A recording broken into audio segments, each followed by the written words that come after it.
Today, we're not just in Two Rivers, we're also in London. So we've gone overseas for a bit, which is exciting. And we're going to chat and see a little bit more of the London Centre for Book Arts. We get to see their studios. Simon Goode is going to show us around.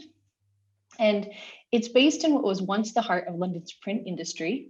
The London Centre for Book Arts is an artist-run, open access studio offering education programs for the community and affordable access to resources for artists and designers.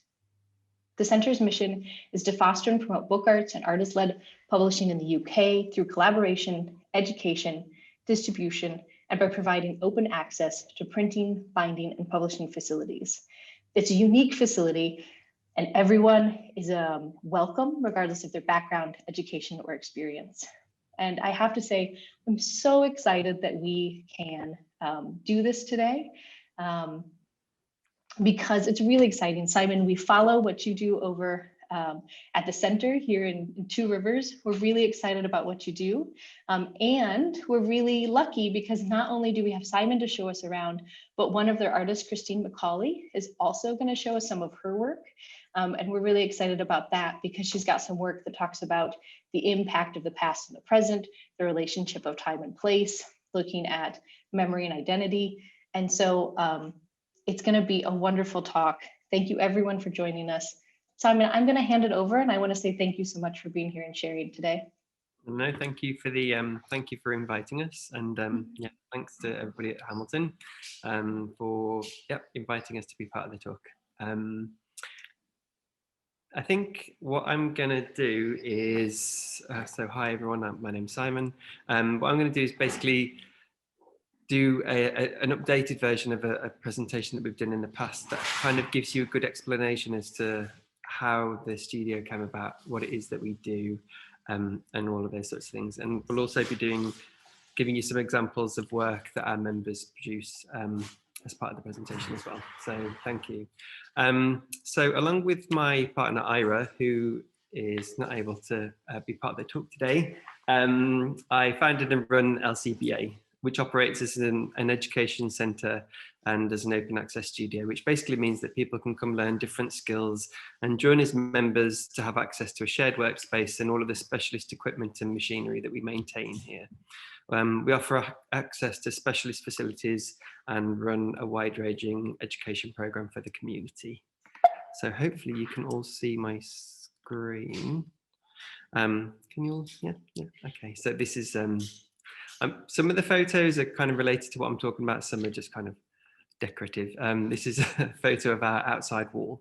So we started LCBA in 2012 with a goal of creating a space where artists and the wider community could affordably access equipment, resources and expertise to create and edition books and publications, becoming the first and only centre of its kind in the UK.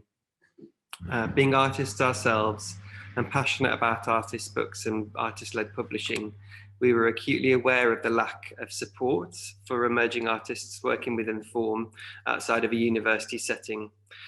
We wanted to create a space that was open to everyone, regardless of their background, education or expertise, a place that we could pool resources, our skills and ideas to help one another and to grow and strengthen the book arts and the artist-led publishing community within the UK.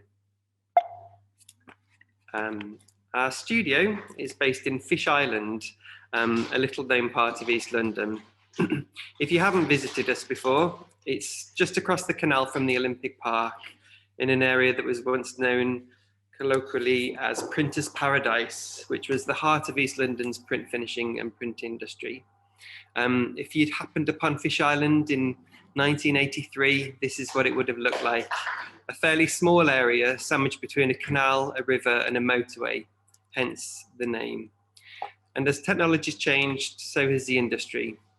Just a handful of wonderful old buildings are all that's left of the industrial and commercial heritage of the area. After the factories left, many of the buildings were taken on by artists, and in recent history, the community of Fish Island and neighbouring Hackney grew to become the home of one of the largest concentrations of artist studios in Europe. And here we are, zoom in to the LCBA front. So this is LCBA. We're based in a building that was once, it was built as a lithographer's and a box making works and was used up until the early 90s as a peanut factory. It's now home to an artist studio and has been for 25 years, and it's run by Space Studios, who are a London-based artist charity. The studio is, obviously it's behind me, but I'm showing you these photos as well. The studio is roughly divided up into the letterpress print studio, a bindery and reprographics areas. We also have a separate space, which is a dedicated reference library and classroom. In the print studio, you'll find a number of proof presses. You can see them behind me. The largest of which can print a sheet up to 25 inches, which is the Stevenson Blake. I can talk about machines in more depth later if you want me to, but I won't go into the kind of details of them right now. We've got racks of type cabinets full of metal and wood type, and as well as type, we also have the means to print from plates, magnesium and polymer plates, and other relief surfaces. Next slide. The bindery consists of nipping presses, a board chopper, an electric guillotine, foil blocking presses, and then we also have wooden finishing and laying presses, and then all of the hand tools that you would expect from a traditional and not so traditional bookbindery. We have 4 foil blocking presses, which are commonly used for applying titles and cover designs onto case bindings. And those machines are also used for printing onto paper, for embossing, debossing, those sorts of things. In the bindery, here we go, here's a view of our second studio, which is the classroom.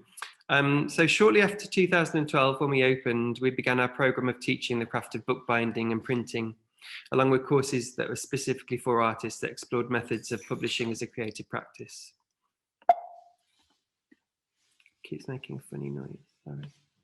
The core of our workshops are craft-based. So we've got bookbinding, books, boxes, portfolios, etc.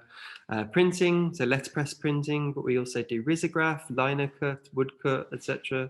Foil blocking, and then things like paper marbling as well. So there's a bit of paper marbling. We also run workshops on small-scale publishing, intended for artists, writers, photographers, and others. We occasionally run advice sessions for people who are interested in creating or publishing their own books, but might not know how to. As well as all this, we have a reference library. So here is the LCBA reference library, which is a unique collection of more than 400 books about books, books about printing, books about design, typography, and related subjects. The growing library is currently accessible to our studio members and visitors, and we hope to one day make it a little bit more accessible to the wider public as well.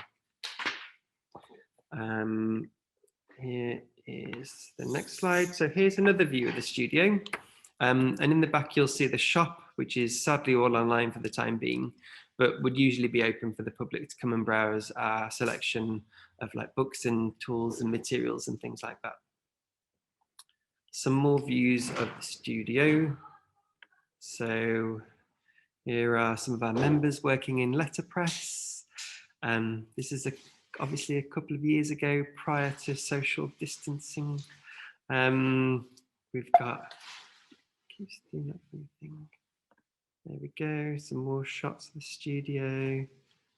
And again, not so tidy in that one. So nice.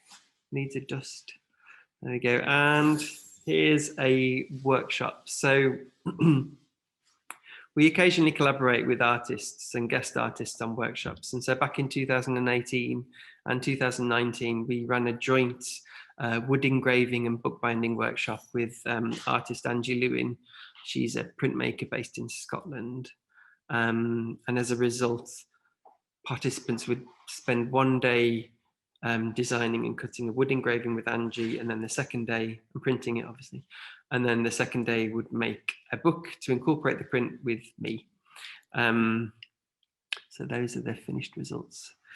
I thought it'd be best to kind of show you, to kind of give you an idea of some of the work that comes out of the studio that's produced by our members or by ourselves, or it's kind of like the result of some of the collaborations that we do.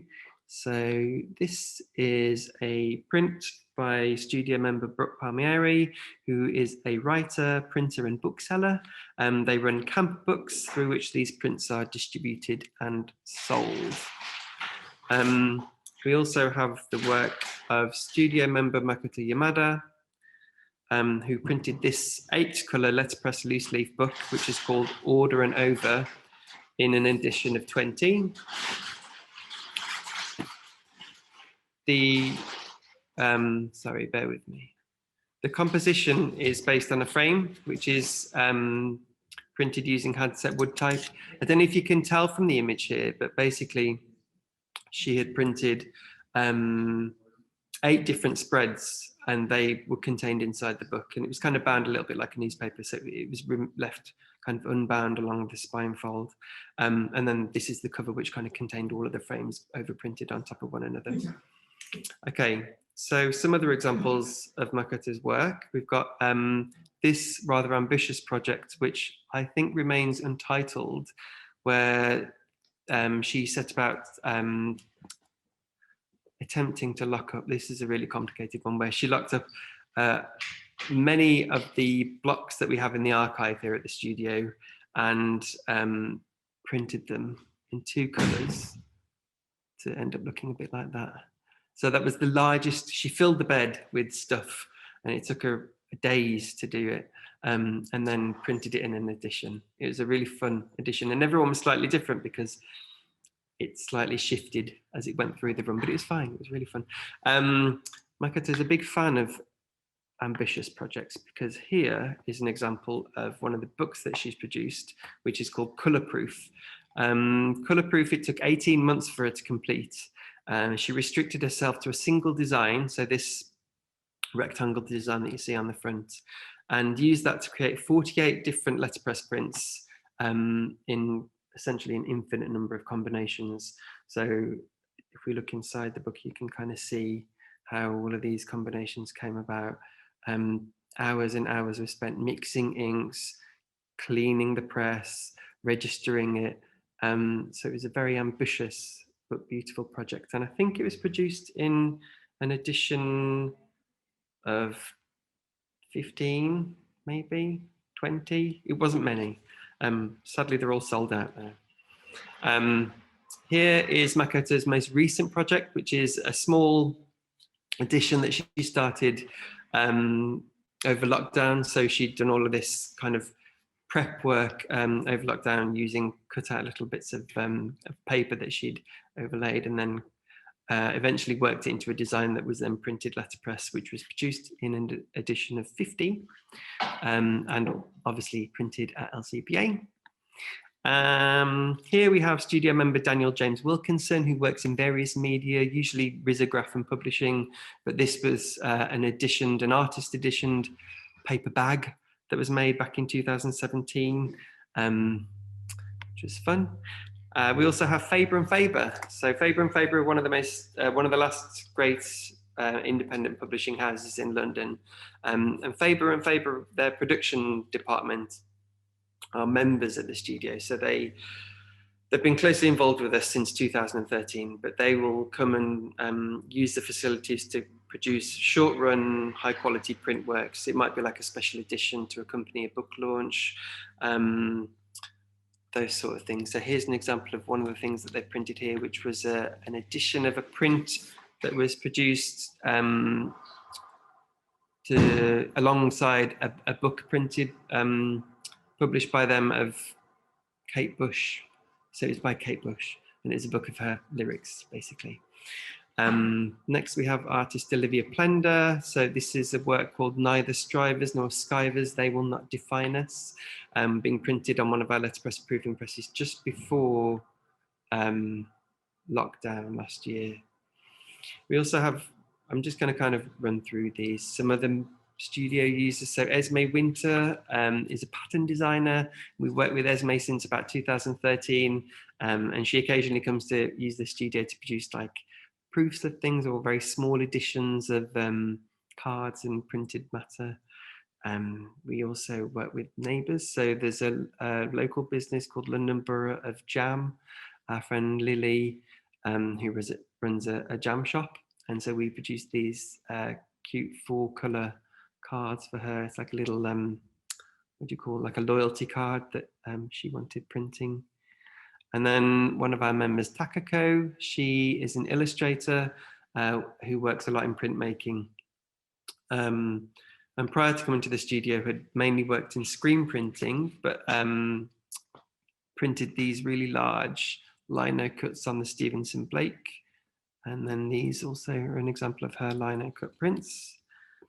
We also collaborate with artists for specific things. So this print here was done by Saskia Pomeroy, who was a studio member at the time. And we collaborated with Saskia. She did the illustrations, and then we kind of came up with this exciting pattern paper that was inspired by the Barbican, which we printed for a workshop that we were running in bookbinding at the Barbican at the time. And you can kind of see we did a few different colorways. This is all printed from laser cut acrylic and laser cut MDF. It's kind of a fun one.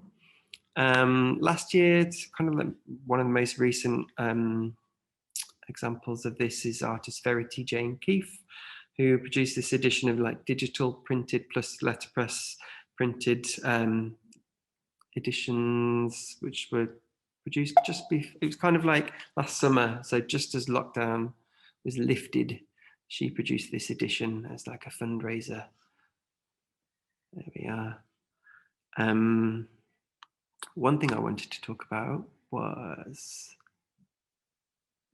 this. So a lot of our studio members and our studio users combine the processes that we've got here. So this I thought was a good example, which is a book called Once More While Reeling, which is a book by Jess Higgins and Nick Ainsworth.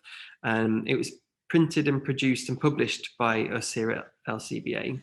And so it was all produced in-house. The cover was printed letterpress from some of those blocks that you saw earlier that Massacre was using, but also from a bit of handset type. And we printed it in an edition, I think, of 100 at the time. The insides are printed digital in-house here, and then it was finished.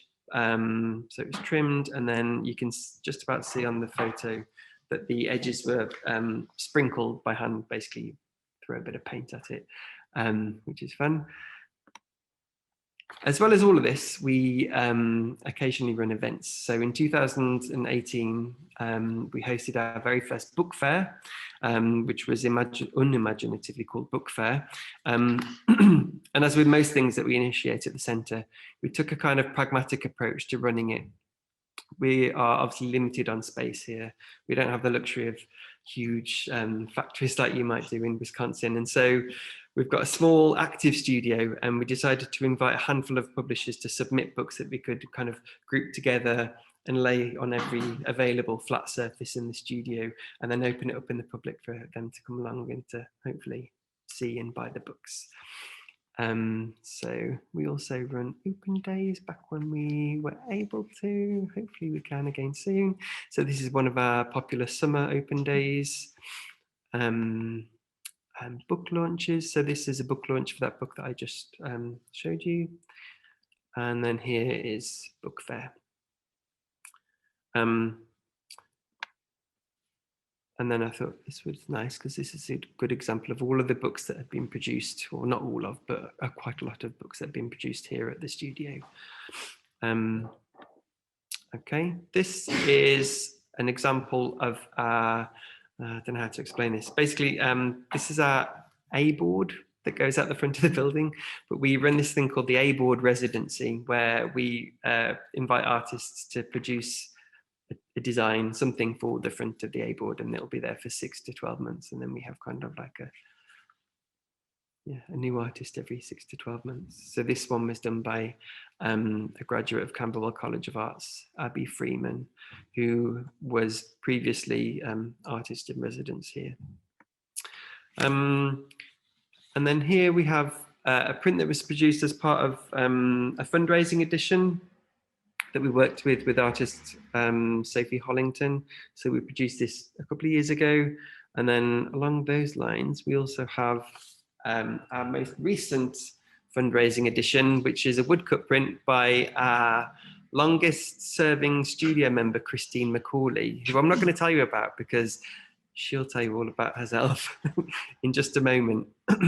But before we go to Christine, sorry, I just wanted to finish off by a quick conclusion. And so basically LCBA came about from our own personal needs as artists, as well as what we saw as a collective lead in London for a genuinely affordable way for people to access these facilities for printing, binding and publishing books.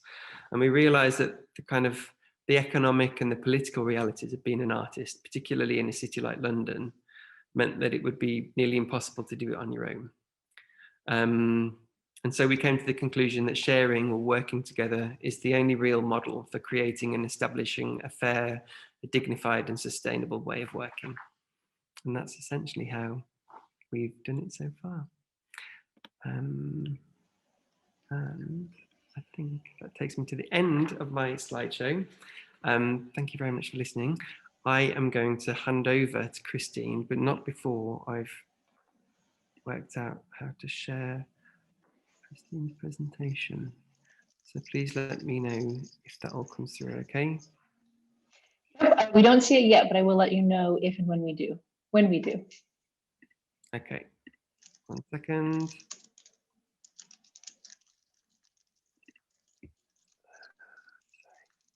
Bear with me. Yeah, you're doing great. Okay, can you see Christine's thing? Yep, we can see it. And then if we can just go full screen. Yep, grand. Okay, I'm gonna hand over. That looks great. Thank you, Simon. That sounds good. We can't wait. We'll see if we've got questions for you. And now we'll focus on Christine for a bit. Welcome back, Christine. Hello. So I'm Christine McCauley. I'm joined right at the very beginning. So I thought it was appropriate to start with the LCBA print. So, oops, why is it making that funny noise? There you go. What? So yes, this is a print that I did. I'd say I was more of an image maker than a typographer. This is a 6-colour wood print. And so a lot of the stuff is done from drawings that I do on the spot. And these are the wood blocks. And this is on the Van der Kook on Basel, which is a newly restored press in honour of one of the press maintenance guys. So this is just showing the overprints of the yellow going over the blue, and then the red, and then the grey, and then the black, and then we put the type on. So this is basically the print. This is the last complete project that I did, which is a portfolio of work on the Peterloo Massacre, which sounds like a really cheery subject, doesn't it? You know. So I did this A3 portfolio. I'm not really a bookbinder, but I do go to the classes here. So did a class on portfolio making. So this is A3, and inside it's got a range of work based on Peterloo. And Peterloo is significant because it was regarded as really a key event in universal suffrage in the UK. So at the time of Peterloo, only 2% of the population had the vote.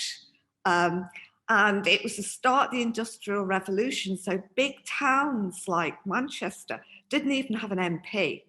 So they were demonstrations, there were sort of rallies, and the people of Manchester organised a big demonstration in St. Peter's Field.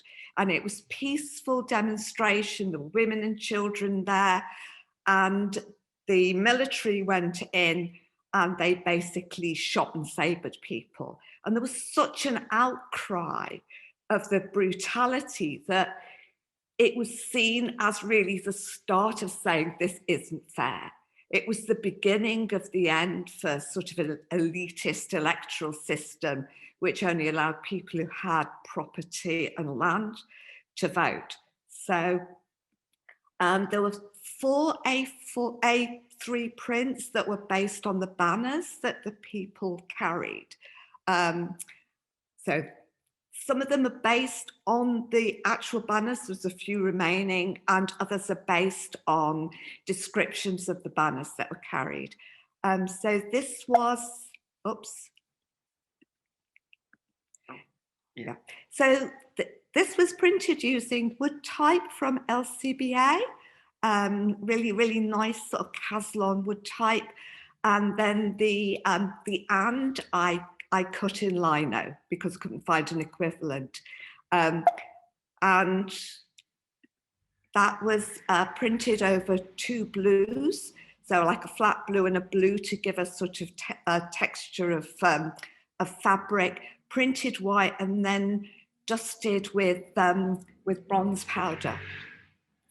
It's another print of the Praetorian cap, which is a symbol of freedom. So, and very resonant at the time of the French Revolution, which is what the monarchy were terrified about. And that's why they reacted so harshly.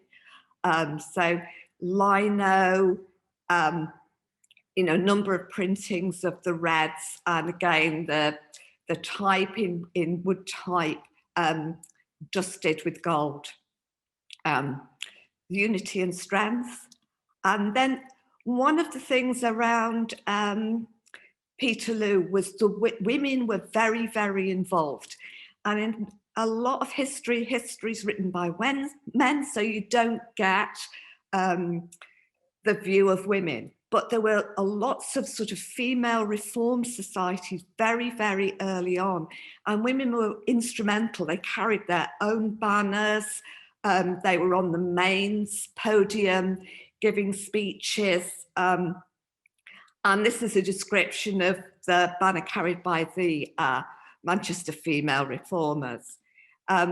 Because of that, I wanted to do a little book that was focusing on the women of Peterloo. So it's Forgotten Women of Peterloo. So this is soft bound, open spine, foil blocked here with gold, and also it's very hard to see, but with clear varnish across the spine of torn lace. So as Simon said, we use sort of a combination sometimes of print methods. So all the type is done letterpress and all the images are done riso. And I don't know if you know risograph printing, but it's like a cross between photocopying and silkscreen. So use a single printing. So the images are all done riso, but these images, a lot of my family came from Manchester. So I had a lot of my own ephemera.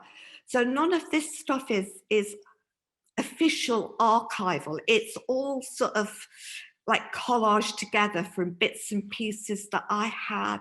It's sort of reworked, it's redrawn letter forms to create the right words. So, but trying to give a feel of the time. So Cedra, the women actually suffered really harsh treatment. People think they were singled out because it wasn't really done for women to demonstrate. They were called sluts and prostitutes. And this is the centerfold with the names of all the women that were injured, all the women that were arrested, and the women that were killed. So these are from funeral cards that I had of my family and the children that died.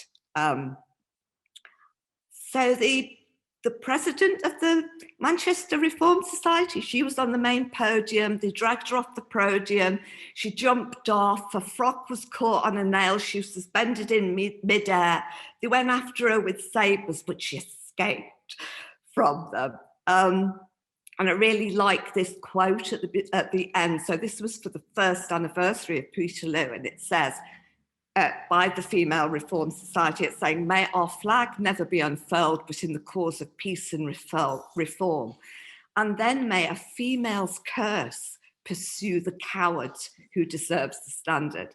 So, you know, we remember that today, the sort of curse that may follow you. So that's that piece. That's that book. That's it being editioned up at LCBA. because there was such an outcry, poets and writers wrote pieces in support of Peterloo and against the monarchy. So Shelley wrote a number of important poems. They used a lot of the ornaments that we've got at LCBA on that. This is a little pamphlet I did of Shelley's The Massacre of Anarchy that's foil blocked and using the sort of details. So this is on the fag and it being sort of foil blocked here at LCBA. A number of the books that I've produced have been around my travels in Northeast Asia. So this book is called Mist because it's located in Meghalaya. So Meghalaya is part of old Assam, and Meghalaya translates directly as the abode of the clouds. And it's where my dad was during the Second World War, where he was under American command. So there was a lot of Americans in that area in the Allied forces. So I wanted to sort of embed the material qualities of mist within the book. So this is the end papers, which are of polymer plates of clouds, and using tracing paper to sort of obliterate and mask things to sort of create this sense of mist. So the abode of the clouds. The images were done from drawings that I did on location in Meghalaya in Shillong. And I used photographs and ephemera of my father's to overlay the images that I produced and collected when I was there. So this is my father in an American monsoon cape because the British didn't really have them. And the Americans gave them all their kit whenever they left and went home. So, so this was in Cherrapunji, which is the wettest place on earth. So you needed a monsoon cape there. And it's Christian. It's the main tribe is the Kazi, so it's a tribal area, and they're Christian. And they tend to put bits of poetry and quotes in the landscape on these sort of signs, which is quite romantic. This is a lino cut of Cherrapunji. And this, my father was at the Shillong Club. I think that ticket is for the cinema. And I managed to stay in the Shillong Club. So these are images that I did from inside the Shillong Club. These are the signage from outside. And again, I used wooden type from the studio as an equivalent to the type that was there. And then the bottom script I hand cut out of lino. So these are images from the book, his ephemera, my prints, lino cut, and some polymer plate. My dad with the Kazi in Shillong, and then my images of the Kazi women and the houses, and more poetry set in the landscape. So that's that book, Mist. I did another book of Forgotten Women because at the studio, they did a class on riso. I hadn't done riso, and I thought the only way to get it to stick is to do a book using riso. And I think, like many people who don't know much about a technique, I was really dumb. And I did something that I thought was simple and was incredibly complex. So when you go up to India, that bit in India, you have to go through Calcutta. So this is about a cemetery in Calcutta that was before the British colonized India. So when the East India Company was there. And it's a really weird place. It's very dilapidated and very secluded. And because what I did was took the text off the memorials and then put them next to the memorials themselves. Rice, you basically do a single colour. So this is overprinted, so it's yellow, blue and red overprinted, and it's really hard to register. And it gives it this sort of slightly bendy print type feel to it. And as you can see on these, the women were very, very young when they died in this inclement climb of human life. The life expectancy was basically 2 monsoons. So people didn't last for more than about 2 years when they went over. And these women went over on sailing ships from the UK all the way to India. And nobody survived very long, and they were all sort of buried. This is amazing mausoleum crumbling with sort of, vines growing through them. But, it was just sort of like such a bizarre place. And you could hear sort of horns of the sort of taxis outside and the crows that you always hear in Calcutta, and this sort of bizarre, peaceful, weird place. So yeah, they all died of tropical diseases, premature death. So that's that book. And then this one is about Nagaland. So again, up in the tribal areas, just down from the Himalayas. So the Naga are headhunters. I think I got into Nagaland the first year that they allowed lone travellers into Nagaland, and there's a number of different Naga tribes. And so the area I went to was basically the Naga, the Angami. So the Angami have their own sort of shawls and weaves. So this end paper is taken from an Angami shawl. The motifs are taken from Angami artwork. And the reason I did this book is it's another area that my father was in during World War II. So these are drawings that I did on site in Kohima. The villages are set up on hills surrounded by walls, and then they have these big wooden carved doors. So the image on the right is one of the carved doors that you have to go through to get entrance into the villages. And so these are all drawings that I did. This is in Kigwema, and Kigwema is where the Japanese were stopped as they tried to invade India during the Second World War, and the Naga acted as scouts for the Allies and were very, very brave. They were headhunters. And this is a piece written by General Slim, who was the commander of the 14th Army, which says, many a British and Indian soldier owes his life to the naked headhunting Naga. And no soldier of the 14th Army who met them will ever think of them but with admiration and affection.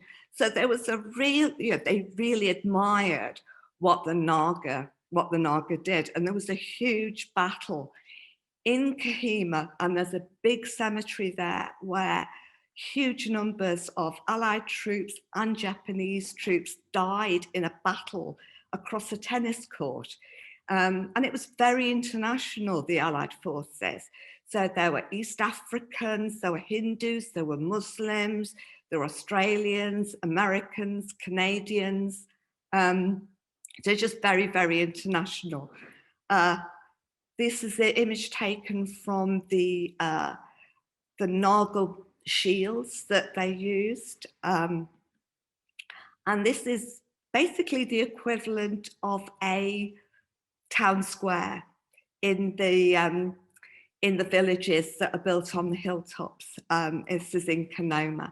So again, these are all drawings that I did on site. The Naga also fought off the British when the British colonized them, but they left the memorials to the people that they killed very kindly. The British had no sort of right being there in the first place, so you can't really hardly blame them. but the Naga are still in dispute with India. This is taken from outside of the village, which says Nagas are not Indians. Their territory is not part of the Indian Union. We shall uphold and defend this unique right at all costs and always. So it's very contested area. There's a lot of insurgency, more drawings. That's that book. And I'll more or less stop here, but I'm working on a book on Burma. So I managed to get to Burma just before the military took over. So so this is just doing the cover papers based on Burmese longes. Me as a little girl thinking about Burma.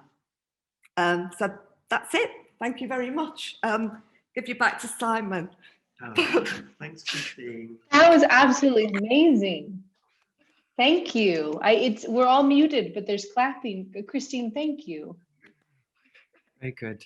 Oh no, she hasn't finished yet. Look. That's all right. There's just more. There's more.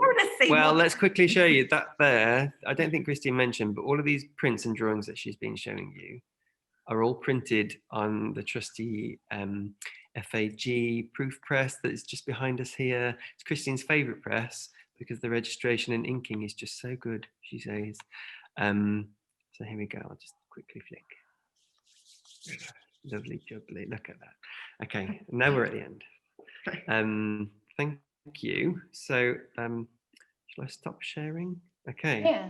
So it's just us on the screen now, right? Mhm. Yeah, sit next to me. We're okay.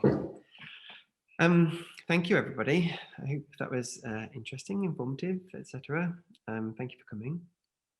I wonder That if was there are amazing. questions. Yes, yeah, there are some questions. And I will say, if anybody else has questions, please feel free to put them in the chat. You can also, under reactions, and it might be one other place, you can raise your hand if you want to ask. And if I see you unmute, we can call on you and you can just ask a question too. We've got about 15 minutes for questions. I'll start with a couple that we've had asked of us, and then we'll keep going. So first of all, thank you, both of you. That was amazing. It was wonderful to see what people are making at the center. And Christine, your work is stunning. So thank you. Yes. This is probably more for Simon. The question is, has Brexit affected your funding or programming? Are you able to collaborate with non-UK artists as easily? Do you have supply costs or availability affected? We're just kind of curious over here. Yeah, of course. So funding, no, because we don't receive any funding and never have. So I didn't mention this, but basically the studio has been completely like self-sufficient. Like we've just done it all on our own. We've never really sought to go the route of kind of like an arts council or other publicly funded organisation, simply because we're very small. So there's just the two of us that run the studio, but also it means that we remain independent and we're able to make decisions on our own, and we don't have the kind of day-to-day bureaucracy, maybe for want of a better word, of like that sort of stuff. So it just means that we're able to just do what we want when we want to, which has been really great, because it's meant that we are able to do things like book fair, which we just kind of came up with over a weekend and then decided to publish it on the Monday. Or, you know, there's all sorts of reasons why it's good to remain small. But back to the Brexit question, yes, it is a bit tricky because all sorts of things have increased in price. Obviously, it's squared with the pandemic, so it's been made even worse. But paper's gone up like 30%, some of the papers that we get.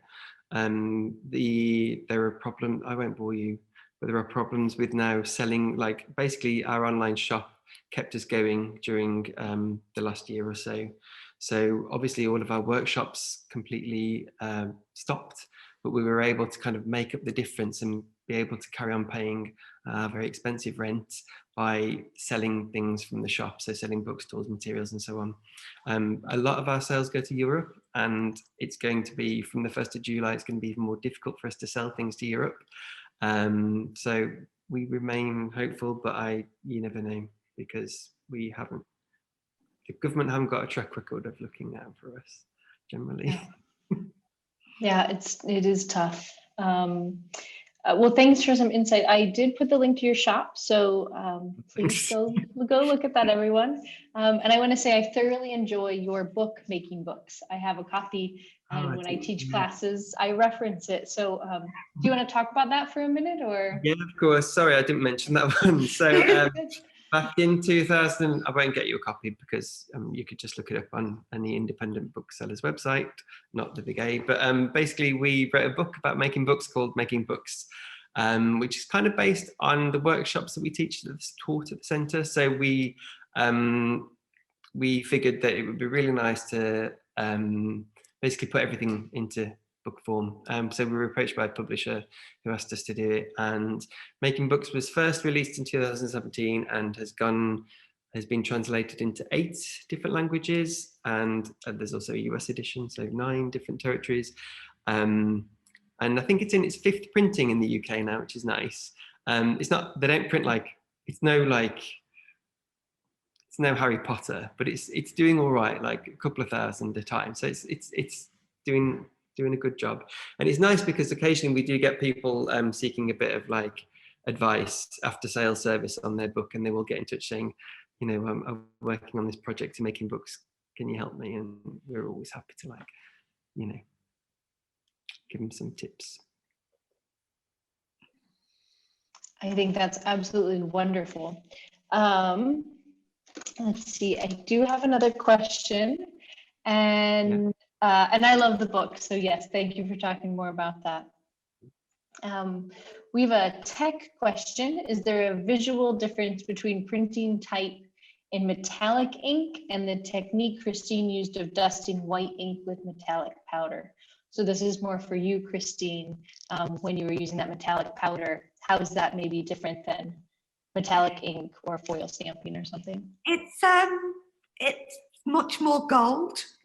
It's much more like foil blocking in a way than using gold ink, because I'm using gold ink on the project I'm working on now, and I didn't want, well, you couldn't foil block that size because they're really quite big. And Simon, I don't know how old the stuff is and whether you can still get it. This is the packet of bronze powder that Christine used, which is more than 120 years old, and it's probably not very good for us. So I'm going to put it back in. I had a big mask on when I did it. I looked like I'd come from outer space. You know, so with this sort of, yeah, but it gives an amazing effect. It's really, really metallic. Yeah, it's the closest you can get to foil blocking, I think, really, at that size, because I printed it in gold and it just wasn't working, and I underprinted it with white and printed gold over it. It still wasn't working. So, yes. Yeah, but you do have to be careful with the old stuff. I think I remember Bob at St. Bride telling us that really amazing story about a special edition of a newspaper. I can't remember which newspaper it was, but they printed one for like Jubilee or Coronation or something, and it was printed and then it was all gold dusted, and basically everybody got ill from having to gold dust it. This is like a Victorian thing, I think. Anyway, ask Bob at St. Bride's for the full story. Any more questions? Christine? Well, and Jim, Jim, you would. Oh, I had about 12 questions. I'll keep it less than that, though. I was curious about your books, Christine, if Forgotten Women or the Peterloo book are available at all. Yeah, Oh. they're all available. Great. I don't have an online shop as such, but they're all available. Okay. The Calcutta one, I think I've got about 3 left. And they're not very big editions, but they're all available. For the Peterloo portfolio, I did completed portfolios, and then I did single prints, and I did the books, and I did them all separate, because when you put them all together, it comes out quite expensive for a lot of people, but people could afford a single print because I sort of priced them quite low, because I want people to have them. Sure. Really, you know, there's no point of doing it and it's being stuck in a drawer. Yeah, so it was all available individually. And with the book I'm working on now, I'm doing some as single prints as well for the same reason, really. Okay. Good news. I know how to get a hold of you, so that'll help. I just put my email. If you need to put you in touch with Christine, you can just email me and I can.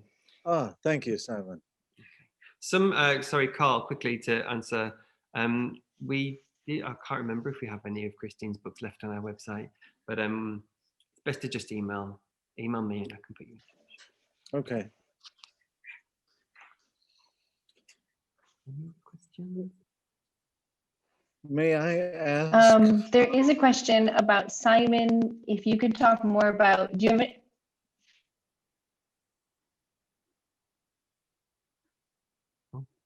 You've gone quiet. My computer is going a little slow. We did not hear what you wanted to ask about. Go ahead, Jim. All right. What I wanted to ask you, Go ahead, Jim. Go ahead, because yeah.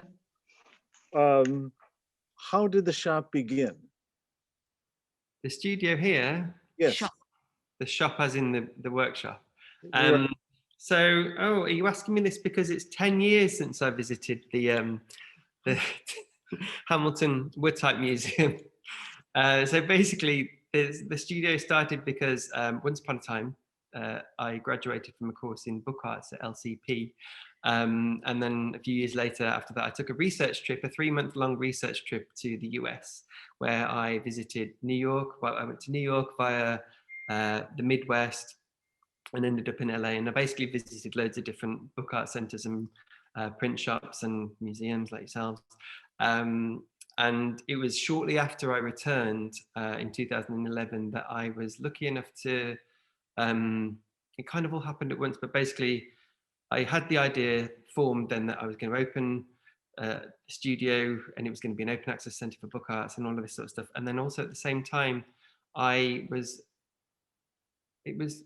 kind of funny how it all happened, but basically I was in touch with somebody whose wife, Jane Reese, was a printer and paper maker and bookbinder who sadly had passed away a few years, so I'd never met her, but her husband was selling her collection of equipment from the Nautilus press and paper mill. And so we were very lucky to have the opportunity to purchase the collection, and we basically got all of it. And that's basically where like the Fag, the Vandercook, and lots of other like key pieces of equipment that we couldn't have started the studio without, that's where they all came from. And then over the years, obviously, we've added to it, and there's been lots of other bits of machinery and furniture and all sorts of things. But essentially, it was the USA research trip where also I met Ira, who we started the studio, but we also got married. Like, there's all sorts of things happened in America, but then also like the kind of combination of that and the equipment from Jane's, and it was just, I don't know, it was kind of funny how it all happened at once. But that was essentially the crucible from which LCBA was born, which 10 years ago, crazy.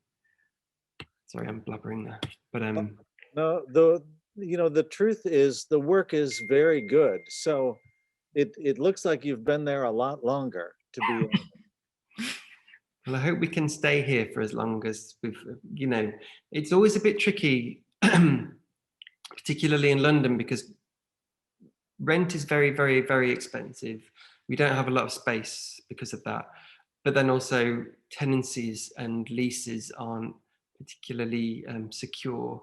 And so we don't know how long we're allowed to stay here. It might be only until, a couple more years, and then we might have to move, or we don't know. We just don't know. And it's so compounded by the pandemic and Brexit and all of these things. We also have a very uncertain future because we aren't able to plan in the long term, which I suppose is like good in one way, but also doesn't really, it's not particularly like a relaxing thing to think about, you know, sometimes.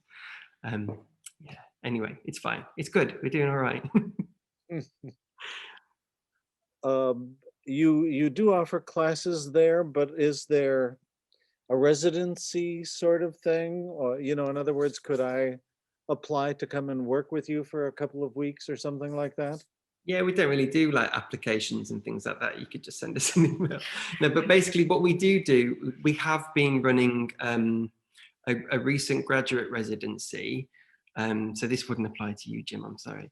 But basically a recent, hang on, finish my sentence, because it was for students from UK art schools, that's why.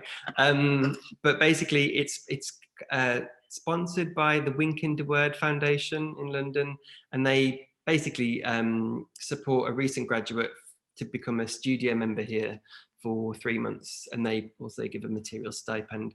But the membership, anybody can join to become a member. Membership is £125 a month, and you could basically be here every day that we're open for as long as we're open, and you don't get charged anymore. So I think it works out at something silly like £6 a day or something. So it's a very reasonable membership rate, and you also get the wonderful company that the studio provides. Mm-hmm.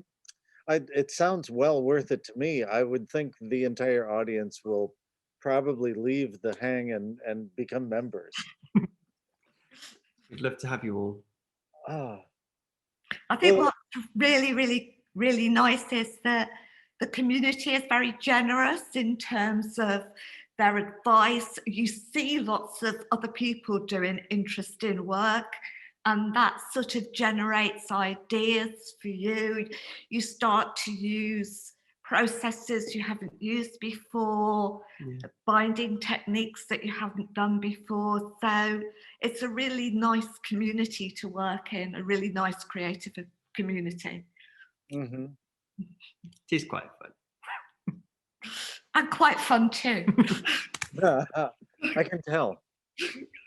We sometimes have drinks on the door, on the doorstep. Shall I answer some of these really little quick questions here? So somebody asked about foil blocking is the same. When Christine refers to gold blocking, is that foil or gilding? It's foil. So it's foil like from magnesium plates. Any tips for setting up a studio? That's a long question. I can't answer that one. Tips.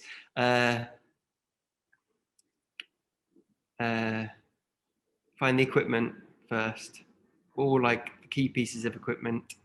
Have some understanding relatives who you can store the equipment in their garage for a period while you're setting everything up, and have a very understanding partner who will also help, and also don't expect to pay yourself very much. What else do we have? Sorry, somebody was asking about Rizzo ink. I wouldn't use it on a press because it's kind of water-based. I know it's like oil-based. It's not very good. It doesn't have the tack of letterpress ink. Kugela, thank you. So hi, Kugela. Hi. Printing joy is palpable. So I haven't seen any of these questions. Tech question: is there a visual difference between printing type and metallic ink? Oh, we've done that one. So we've caught up with all the questions. I apologize. Okay. My computer freaked out for a minute. I don't know what it had a mind of its own. So can you guys hear me okay now? Good. Yeah. Okay. So Jim jumped in and was, thank you, Jim. And then Simon got the rest of the questions. So I think we're all caught up. So thank you guys. Well, thank you for sort of inviting us. It's been a wonderful experience. Yeah, it really has. So thank you so much. Thank you both. Your work is so stunning. And Simon, the work that you're doing there to allow members of any sort in to allow access to that kind of equipment is so important. And that community, you're building such a great community there. So thank you. Hope to see you all soon. Yeah, so I will follow up with a couple things. In fact, I'll even put some links over in the chat for everyone, Cool. because I want to say Thank you, thank you, thank you. And I have put both of their links before, but I'm going to put those in as well so that you can see their website and their Instagram. I'm just going to pop this one in, just a little cheeky. Consider supporting our work. Okay. So that's exactly what I was going to say. So here, we'll put them together. So you can help support places like Hamilton and the Center by at LCBA. You can become a friend of LCBA, and at Hamilton, you can become a member. I'm sure many of you know this is how we keep our doors open. This is how we do programming. This is how we have the time to be able to share. So there's links for both of those over there. Thank you for all of the support you all already give. It makes this possible, and we really appreciate it. Thank you. Thank you. Yeah, right. That's how we keep the doors open, especially in weird, hard times like this last 2 years. Yeah, isn't it? I will also say we've got next week, we're still in London, or we're still in England. We're going to be with Nick Loring, and he's from the Print Project. And we're really excited about his work. When I talked to him, he said he wanted to talk about how printing informs his music. So if there are any musicians with us, or individuals who love how music and print exchange with each other, which we've met some other printers who also do that, that's going to be a great talk next Friday. 12 our time. What time is it there, Simon? 6 p.m.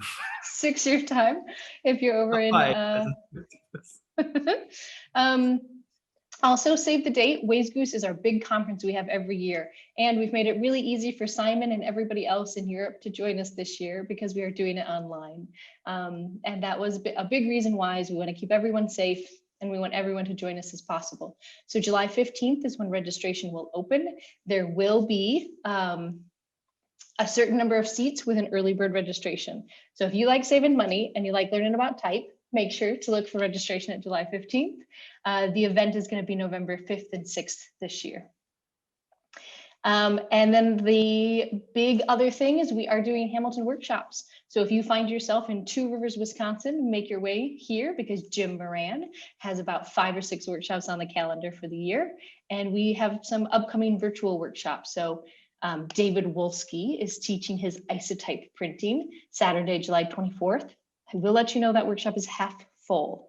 So if you are considering taking it, it's virtual. You can take it anywhere in the country or the world. I think New Zealand and Australia, it gets a little tough because of the time, but I know it works really well for England. It's an earlier workshop. So David Wolski, and then later in the year, we have Heather Mulder, who works at Hatch, and she's going to show us her tips and tricks using Sintra board, which is a really wonderful material to use. If you already enjoy lino cutting or wood cutting, this will just add something new to your arsenal.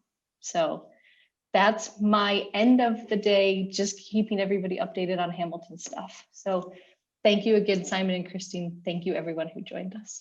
Thanks for the invite. Bye. Thanks, Bye. everyone. Thank Bye. Hope you all have a good weekend. Yeah. Bye.